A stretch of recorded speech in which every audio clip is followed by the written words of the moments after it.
লক্ষ্মীপুরে বাড়ছে বন্যার পানি। নোয়াখালী ও ফেনী থেকে আসা বানের পানিতেই মূলত বন্যার অবনতি হচ্ছে। এছাড়া বৃষ্টিপাত অব্যাহত থাকায় বাড়ছে পানি। ডাকাতিয়া নদী, রহমতখালী নদী ও ওয়াবদা খালে বাঁধ দিয়ে মাছ চাষ ও যত্রতত্র বাড়িঘর ও দোকান নির্মাণের কারণে পানি নামার গতি খুবই কম। কয়েকটা ইউনিয়ন মিলিয়ে আমি 15টার মতো বাঁধ কেটেছি।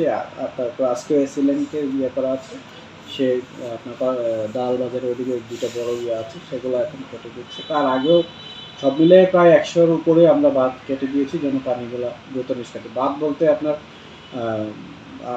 খাল এবং ব্রিজের মধ্যে চালি দিয়ে, তারপরে আপনার জাল দিয়ে পানির প্রবাহটাকে বাধাগ্রস্ত করা হচ্ছে, ওগুলো কেটে দিয়েছি এবং খুব বেশি আর নেই, এরকম বাকি নেই। আশা করি খালের খুব একটা বাধা নেই। এখন যেটা বললাম আর কি, স্লুইস গেট দিয়ে নামতেছে তো পানিটা, গেটের মধ্যে দিয়ে যতটুকু যেভাবে নিষ্কাশিত হয় আর কি। কুমিল্লায় প্লাবিত হচ্ছে নতুন নতুন গ্রাম।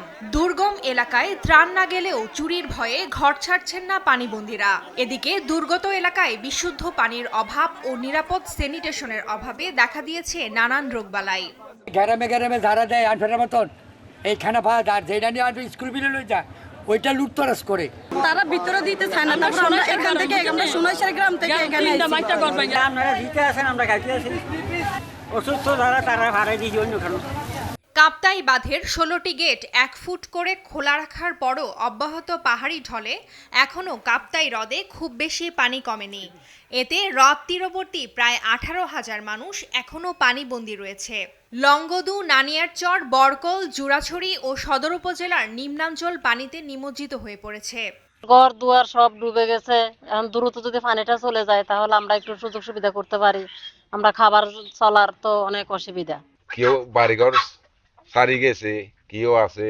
মাচাং করে আসি, রান্না বান্না করে কোনো বেলা খাইতে পারি, কোনো খাইতে পারি না, কোনো রকম আসি আর কি। আমরা কিছুই পাই নাই এবং কেউ আসে নাই দেখতে।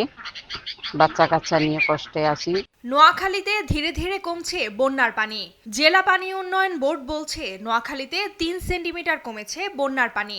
বৃষ্টি না হলে পানি ধীরে ধীরে কমবে বলে জানিয়েছে পাওবো। এ অবস্থায় বিশুদ্ধ পানি ও ঔষধ জরুরি বলে মনে করছেন স্থানীয়রা। টুম্পা আফরোজ, নিউজ ডেস্ক, দেশ টিভি।